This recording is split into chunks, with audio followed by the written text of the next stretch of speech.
बिस्मिल्लाहिर्रहमानिर्रहीम। जैसा कि आप सब जानते हैं कि हमने अपना चैनल जो है वो बेसिक कंसेप्ट पे स्टार्ट किया हुआ है कि बच्चों को केमिस्ट्री की बेसिक समझ इस वजह से नहीं आती कि उनके उनके जो बेसिक कंसेप्ट होते हैं वो काफ़ी वीक होते हैं और बच्चे समझ नहीं पाते, और इस वजह से केमिस्ट्री सब्जेक्ट जो है ये एक डर की निशानी समझी जाती है हर स्टूडेंट के लिए। तो इसलिए हम इस पे काम कर रहे हैं ताकि बच्चों के जो हैं वो बेसिक कंसेप्ट जो हैं वो क्लियर हो जाएं। तो आज का जो हमारा टॉपिक है वो है एसिडिक नेचर ऑफ अल्काइन। कि अल्काइन जो है वो एज ए एसिडिक क्यों बिहेव करती है, इसकी वजह के इसकी रीज़न्स बढ़ेंगे और ये कैसे बिहेव करती है इसके बारे में देखेंगे। तो सबसे पहले बात, हमने एसिड की बात की है, तो उससे पहले हमें अल्काइन से पढ़ने के पहले हमें इस चीज़ का पता होना चाहिए कि वाट इज़ एसिड, कि कोई चीज़ एसिडिक कब होती है। तो बहुत आसान सी डेफिनेशन है, ये आप मैट्रिक में भी पढ़ चुके हैं कि कोई चीज़ एसिड तब होती है जब वो प्रोटॉन डोनेट करती है। जब वो प्रोटॉन डोनेट करती है अपना H पॉजिटिव, प्रोटॉन से मुराद क्या है, H पॉजिटिव, जब वो डोनेट कर देती है तो उसको कहते हैं ये चीज़ एसिडिक है। जो कोई चीज़ जितनी जल्दी और जितना इजीली अपना प्रोटॉन डोनेट करेगी वो उतनी ज़्यादा एसिडिक होगी। लेट्स सपोज अगर आपके पास HF है, हाइड्रोजन फ्लोराइड, और इसके अलावा आपके पास हाइड्रोजन आयोडाइड है, तो इसमें से अब हमने देखना है कि कौन सी चीज़ ज़्यादा एसिडिक है। तो मैंने जैसे आपसे कहा कि जब कोई चीज़ जितना जल्दी H जो एटम है वो डोनेट कर देगी तो वो उतनी ज़्यादा एसिडिक होगी, क्योंकि हमें पता है कि HF के दरमियान जो बॉन्ड है वो बहुत ज़्यादा स्टेबल होता है, स्ट्रॉन्ग होता है। और अगर इसके F जो है वो कॉन्जुगेट बेस की सूरत में देखा जाए तो वो अनस्टेबल होता है। तो इसलिए ये जल्दी से हाइड्रोजन दे देता है HF जल्दी हाइड्रोजन नहीं देता, बल्कि I जो है वो जल्दी अपना H दे देता है, इसलिए ये ज़्यादा एसिडिक है। और बाकी जो है HF जो है वो अपना हाइड्रोजन नहीं देता, इसलिए वो एसिडिक नहीं है। तो ये बात अब हमें पता चल गया कि कोई चीज़ एसिडिक कब होती है। तो अब अगर हम अल्काइन की बात करें तो हमारे पास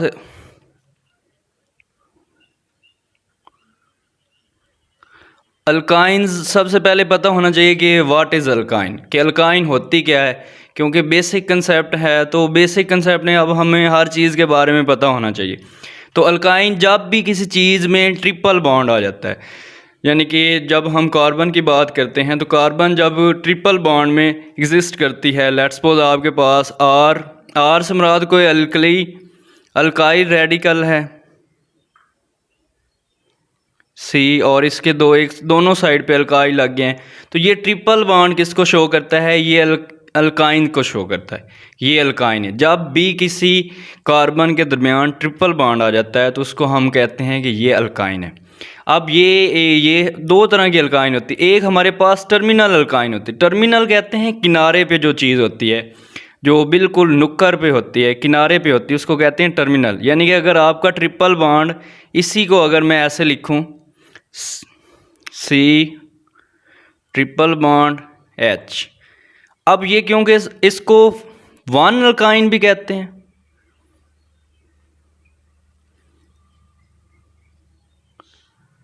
और इसको टर्मिनल अल्काइन भी कहते हैं। वन अल्काइन दैट्स मीन कि जब आप इसको नंबरिंग स्टार्ट करेंगे तो ये पहले नंबर स्टार्ट होगा, इसलिए इसको वन अल्काइन भी कहते हैं, टर्मिनल अल्काइन भी कहते हैं। तो अब हमारा क्वेश्चन है कि वाई अल्काइन। अब हमें अल्काइन का पता चल गया, व्हाट इज़ अल्काइन, अल्काइन होती क्या है। जो भी कोई चीज़ ट्रिपल बॉन्ड में होती है, कार्बन जब ट्रिपल बॉन्ड बनाती है तो उसको क्या कहते हैं, अल्काइन। अल्काइन दो तरह की, एक सिंपल अल्काइन होती है, एक टर्मिनल अल्काइन होती है। टर्मिनल अल्काइन वो होती है जिसके किनारे पे ट्रिपल बॉन्ड हो, यानी कि ये ट्रिपल बॉन्ड है, इसके साथ सिर्फ हाइड्रोजन लगा हुआ है, बाकी आपकी अल्काइल चेन लगी हुई है। तो अब क्वेश्चन ये यहाँ पे है कि वाई अल्काइन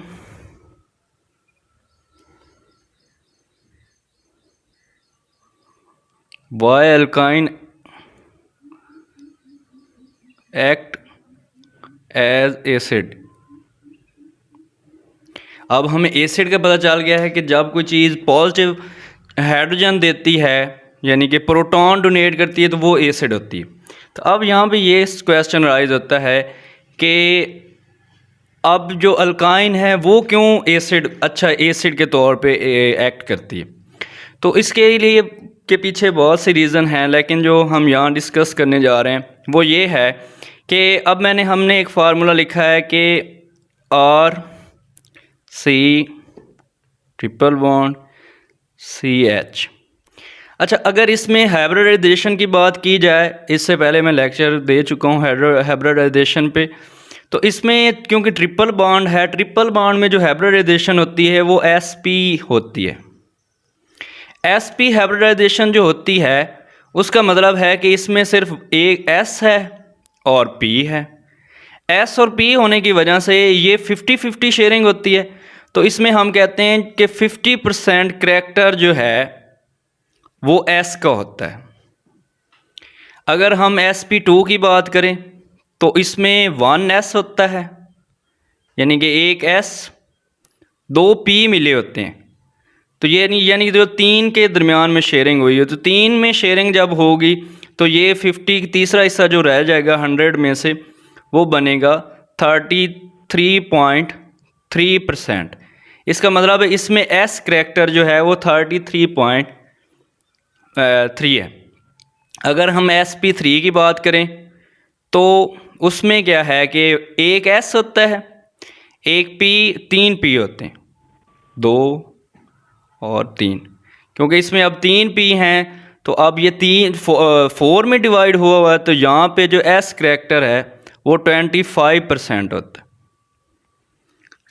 अच्छा, अब मैंने कहा है कि यहाँ पे जो s करैक्टर है वो 50% है। ये बात याद रखें कि जब भी s करैक्टर ज़्यादा होता है, sp करैक्टर 50% होता है, वो बॉन्ड जो है वो स्टेबल होता है, बॉन्ड स्टेबल होता है। बॉन्ड स्टेबल होने की वजह से लो एनर्जी होती है। जब भी कोई चीज़ स्टेबल होती है उसकी एनर्जी क्या हो जाती है, लो हो जाती है। तो जैसे ये बच्चे जो हैं ये थोड़ा सा इनमें हाई एनर्जी होती है, ये ज़्यादा दौड़ते हैं, तो इस तरह हम जब बूढ़े हो जाते हैं थोड़ा सा धीमे हो जाते हैं। इसका मतलब है कि हमारी एनर्जी जो है, हम स्टेबल हो जाते हैं और एनर्जी क्या हो जाती है, लो हो जाती है। तो जब बॉन्ड स्ट्रॉन्ग होता है, sp में 50% s करैक्टर होने की वजह से बॉन्ड स्टेबल है। स्टेबल होने की वजह से ये जो है इसकी लो एनर्जी है। तो अब होता क्या है कि जब भी हम इसको इसकी अगर हम हाइब्रिडाइजेशन बनाएं तो ये कार्बन कार्बन दोनों साइड पे है। अब हमें पता है कि ये sp है, ये वाली कार्बन भी sp है, ये वाली कार्बन भी sp है। तो अब हमें पता है कि यहाँ पे एक इलेक्ट्रॉन इसका है, एक इलेक्ट्रॉन इसने यहाँ शेयर किया हुआ है, तो यहाँ भी इसका एक इलेक्ट्रॉन। तो यहाँ पे जो एंगल बन रहा है वो 180 का है, 180 डिग्री है। और अब जब हाइड्रोजन इसके पास आएगा, हाइड्रोजन इसके साथ बॉन्ड बना लेगा और वो अपना एक है जो इलेक्ट्रॉन है वो इसको डोनेट कर दे। अब क्योंकि ये बॉन्ड स्टेबल होता है, स्ट्रॉन्ग बॉन्ड होता है sp में, तो इसको इस बात को, इस कंसेप्ट को यहीं थोड़ा सा स्टे करते हैं, आगे थोड़ा सा चलते हैं कि होता क्या है कि जब भी हम अल्काइन को ट्रिपल बॉन्ड C किसी भी बेस के साथ रिएक्ट करते हैं, तो बेस इसमें जो हम बेस जो यूज़ करते हैं वो बहुत ज़्यादा स्टेबल यानी स्ट्रॉन्ग बेस यूज़ करते हैं। तो अब हम इसमें हम कहते हैं कि सोडियम हाइड्रोक्साइड जो है वो स्ट्रॉन्ग बेस है हमारी नज़र में। सोडियम हाइड्रोक्साइड जो है वो काफ़ी स्ट्रॉन्ग लगता है हमें, लेकिन उससे इस पे कोई फ़र्क नहीं पड़ता है। तो इसके लिए हम सबसे स्ट्रॉन्गेस्ट बेस में से एक बेस यूज़ करेंगे। तो स्ट्रॉन्गेस्ट बेस में हमारे पास जो है सोडियम अमाइड जो है वो सबसे स्ट्रॉन्गेस्ट बेस में एक बेस है। तो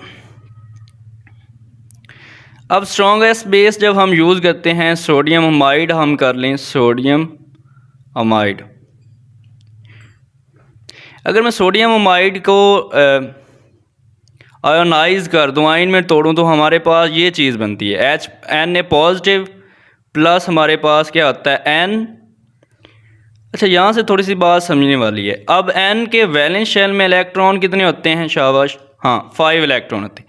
2 हाइड्रोजन के साथ बन गए, 2 लॉन पेयर बन गए और एक इसने वैसे शेयर किया होता है। अब होता क्या है, जो यहाँ हमें नज़र आ रहा है, ये हमें नज़र आ रहा है कि सोडियम ने अपना एक इलेक्ट्रॉन भी इसको दे दिया है। जब सोडियम भी इसको एक इलेक्ट्रॉन दे गया तो इसका मतलब है इसके पास 2 लॉन पेयर आ जाएंगे। अब 2 लॉन पेयर आने की वजह से हमने ऊपर बात की, ये बॉन्ड स्टेबल है पहले ही, क्योंकि sp की करैक्टर 50% है, ये बॉन्ड स्टेबल है। अब ये स्ट्रॉन्ग बेस है। अब स्ट्रॉन्ग बेस करता क्या है कि ये इसका जो लॉन पेयर है वो इस पे अटैक कर देता है हाइड्रोजन पे। जब हाइड्रोजन पे अटैक करेगा, अब हाइड्रोजन का ये बॉन्ड पहले ही स्टेबल है, इसने इलेक्ट्रॉन को अपनी तरफ खींचा हुआ होता है। हाइड्रोजन बेचारा क्या करता है कि ये यहाँ से प्रोटॉन की सूरत में यहाँ से रिमूव हो जाता। रिमूव होने के बाद ये क्योंकि 2 इलेक्ट्रॉन दे रहा है, 2 इलेक्ट्रॉन देने की वजह से अब ये बॉन्ड कौन सा बनेगा? कोवलेंट तो बॉन्ड बन नहीं सकता, क्योंकि दोनों इलेक्ट्रॉन जो है वो एक ही एटम शेयर कर रहा है। तो इसलिए हम ये कौन सा बॉन्ड बनेगा? शाबाश, अच्छा ये बनेगा कोऑर्डिनेट कोवलेंट बॉन्ड, क्योंकि एक ही दोनों इलेक्ट्रॉन दे रहा है। और इसके नतीजे में आपके पास क्या बन जाएगा जी? ये R वैसे का वैसा C ट्रिपल बॉन्ड C। अब हमने कहा कि ये इलेक्ट्रॉन तो देगा ही नहीं, क्योंकि ये बहुत ज़्यादा स्टेबल बॉन्ड है। यहाँ से ये सिर्फ NH3 जो है ये बन जाएगा। अब यहाँ पे हमारे पास और क्या चीज़ बच गई है? वो हमारे पास सोडियम पॉजिटिव बच गया। अच्छा, ये चीज़ जो बनी है इसको कहते हैं कार्बो anion. Carb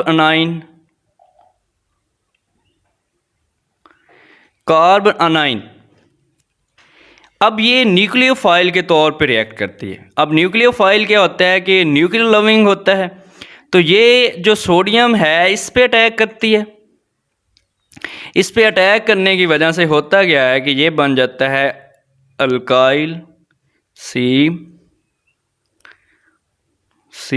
triple bond C, sodium इसके साथ मिल जाता है।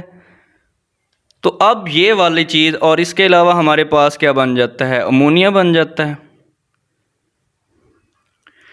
तो ये ओवरऑल रिएक्शन जो है ये हमारे पास एसिडिक बन जाता है। अब हमें पता चला कि 2 रीज़न होती है जिसकी वजह से अल्काइन जो है वो एसिडिक फॉर्म में एग्जिस्ट करती है। पहली बात ये है कि इसमें sp हाइब्रिडाइजेशन की वजह से ये 50% करैक्टर होता है। 50% होने की वजह से ये इस हाइड्रोजन को ईजीली रिमूव कर सकता है उसके बाद, क्योंकि ये स्टेबल रह सकता है। इसके अलावा हमने स्ट्रॉन्ग बेस यूज़ किया है। तो स्ट्रॉन्ग बेस की ये खासियत है कि उसके पास 2 लॉन पेयर हैं, वो एक लॉन पेयर इसको दे के कोऑर्डिनेट बॉन्ड बना लेते हैं। कोऑर्डिनेट बॉन्ड बनाने की वजह से बाद में हमारे पास कार्बो अनाइन बन जाता है। कार्बो अनाइन क्या करता है कि वो सोडियम पे अटैक करता है। सोडियम क्योंकि वो न्यूक्लियोफाइल है, न्यूक्लियोफाइल क्या होता है? Nucleus loving. तो हमारे पास ये सोडियम एक न्यूक्लियस फॉर्म में होता है, ये इस पे अटैक करता है और क्या बन जाता है? ये हमारे पास एक कंपाउंड बन जाता है, इसको कहते हैं सोडियम अल्कानाइड।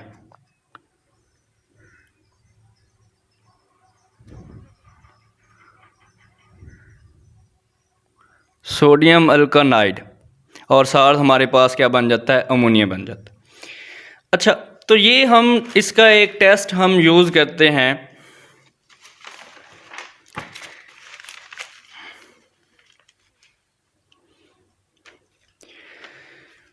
ये मोस्टली तौर पे अब हम इसको, ये हमें पता चल गया कि ये एसिड के तौर पे क्यों रिएक्ट करती है। अब हम ये देखेंगे कि हम जो है एक टेस्ट यूज़ करते हैं।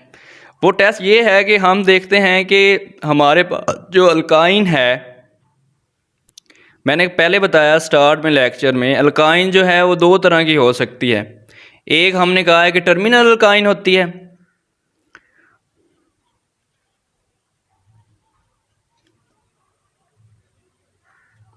एक हमारे पास सिंपल अल्काइन होती है, यानी कि उसके बीच में ट्रिपल बॉन्ड, उसको हम चलो सिंपल ही ले लेते हैं, सिंपल अल्काइन। टर्मिनल अल्काइन, अब हमने इसको अल्काइन के लिए हम एक टेस्ट यूज़ करते हैं। अब हमें ये तो नहीं पता कि जो भी हमें अल्काइन दी गई है वो हमारे पास सिंपल अल्काइन है या हमारे पास वो टर्मिनल अल्काइन है। तो इसके लिए हम कुछ टेस्ट करते हैं। इस टेस्ट के लिए हम स्ट्रॉन्ग, मैंने कहा कि हमने इसको एसिडिक रिएक्ट करवाने के लिए स्ट्रॉन्ग बेस यूज़ करते हैं। तो इसके लिए हम एक स्ट्रॉन्ग बेस ले लेते हैं कि हमारे पास C ट्रिपल बॉन्ड CH, तो इसको हम रिएक्ट करवाते हैं कॉपर क्लोराइड Cl2, और इसके साथ ये मिक्सचर है सोडियम हाइड्रोक्साइड, अमोनियम हाइड्रोक्साइड। इसका ये दोनों मिलके एक बेस बना रहे हैं, इनका मिक्सचर है, इनको आपस में हम रिएक्ट करवाते हैं। तो जब हम इनको रिएक्ट करवाते हैं तो होता क्या है वो सिनेरियो हम देखते हैं। अच्छा, अब हमें पता है कि जो अमोनियम वो Cl पर अटैक कर देता है और इसके नतीजे में हमारे पास क्या बन जाता है, NH4Cl।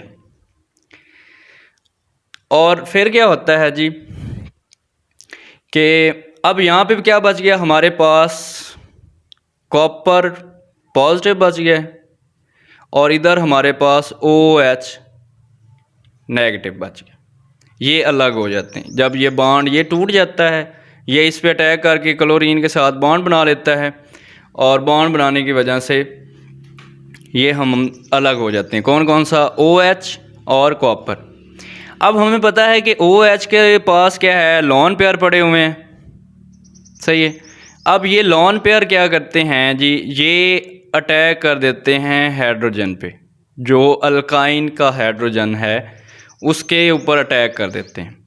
अब हमें पता है कि ये बॉन्ड स्टेबल है, ये इजी से प्रोटॉन डोनेट कर सकता है और ये हमारे पास स्ट्रॉन्ग बेस भी है, ये इजी से उसको इलेक्ट्रॉन दे सकता है, कोऑर्डिनेट बॉन्ड बना सकता है। तो ये क्या होता है कि ये इसको जब इलेक्ट्रॉन देता है, जब ये प्रोटॉन दे देता है तो हमारे पास ये बन जाता है, जैसे हमने पहले बनाया कार्बोनाइन,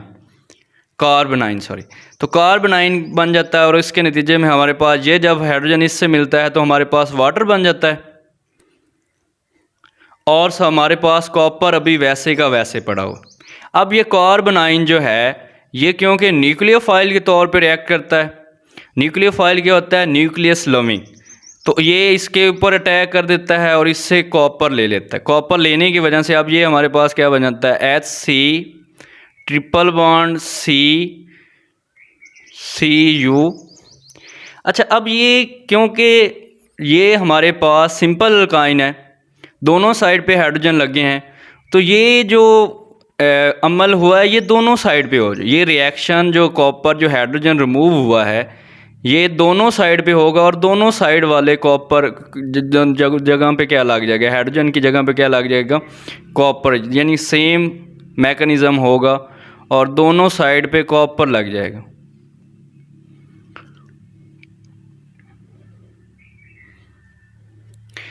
तो इसको अब हम नाम देते हैं जी कि क्योंकि डाई कॉपर है, डाई मीन दो कॉपर हैं और हमारे पास ये है क्या, एस्टिलाइड,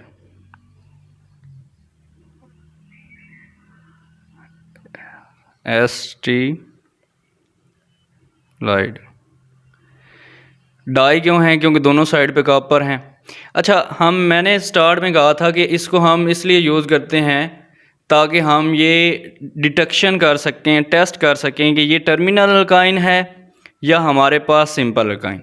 अगर हमारे पास सिंपल अल्काइन होगी तो ये दोनों साइड पे अटैच हो जाएगा, सही है।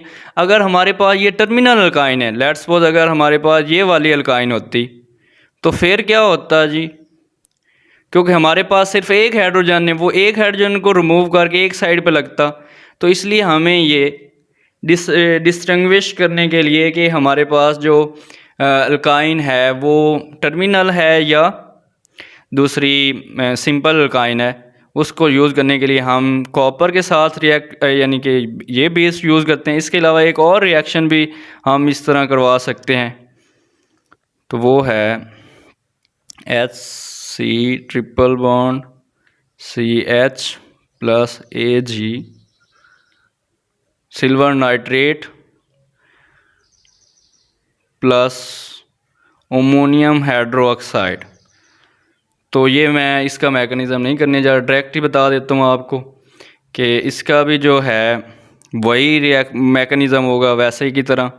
तो इस दोनों साइड पे सिल्वर अटैच हो जाएगा, कॉपर कार्बन वैसे का वैसा, ये हमारे पास सिल्वर और हमारे पास बाकी चीज़ें यानी वाटर बन जाएगा और अमोनियम नाइट्रेट बन जाएगा।